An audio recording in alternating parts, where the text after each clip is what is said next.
Hi friends, ഇന്നലെ നമ്മളിട്ട അതേ crop ടോപ്പിൻ്റെ ബാക്കി പണിപ്പുരയിലാണ് ഇന്ന് കേട്ടോ.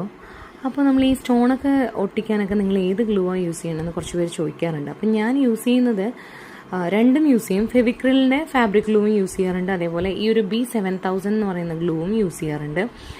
അപ്പോൾ ഏതാണ് പെട്ടെന്ന് ഡ്രൈ ആവുക എന്ന് ചോദിച്ചു കഴിഞ്ഞാൽ ഈ B7000 തന്നെയാണ് പെട്ടെന്ന് ഡ്രൈ ആവുക. പക്ഷേ അപ്പോൾ നമ്മൾ ചെയ്യേണ്ട കാര്യം, നിങ്ങൾക്ക് കുറച്ച് വർക്കൊക്കെയാണ് ചെയ്യാനുള്ളൂ എങ്കിൽ ഇതുപോലത്തെ ചെറിയ ട്യൂബ് വാങ്ങിക്കുകയാണ് നല്ലത്. ഇതിൻ്റെ വലിയ സൈസും അവൈലബിൾ ആണ്.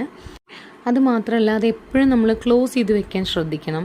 അതുപോലെ ഇങ്ങനെ അപ്ലൈ ചെയ്യുന്ന സമയത്ത് നമ്മൾ ഒരുപാട് ദൂരത്തേക്ക്, അതായത് കുറേ ഇങ്ങനെ തേച്ച് വെക്കാതെ നമ്മൾ കുറച്ച് ദൂരം മാത്രം അപ്ലൈ ചെയ്യുക. എന്നിട്ട് ആ സമയത്ത് വേഗം സ്റ്റോൺ ഒട്ടിക്കുക. അതിനുശേഷം അടുത്ത കുറച്ച് ദൂരം, അങ്ങനെ കുറച്ചായിട്ട് അപ്ലൈ ചെയ്തിട്ട് ചെയ്യുകയാണെങ്കിൽ ഇതാണ് ബെസ്റ്റ് ചോയ്സ്.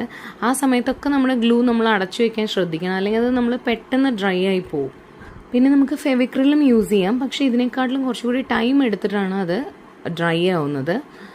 പിന്നെ പറയാനുള്ളത്, ഇതിൻ്റെ ഒരു സ്റ്റെയിൻ ഉണ്ടല്ലോ, ഈ ഗ്ലൂ യൂസ് ചെയ്യുമ്പോൾ എപ്പോഴും കറക്റ്റ് സ്പേസിൽ മാത്രം യൂസ് ചെയ്യുക. കറക്റ്റ് നമ്മളെല്ലാം പ്ലാൻ ചെയ്ത ശേഷം യൂസ് ചെയ്യുക. അതല്ലെങ്കിൽ ആ സ്റ്റെയിൻ ഇതൊന്നും പോവുകയില്ല.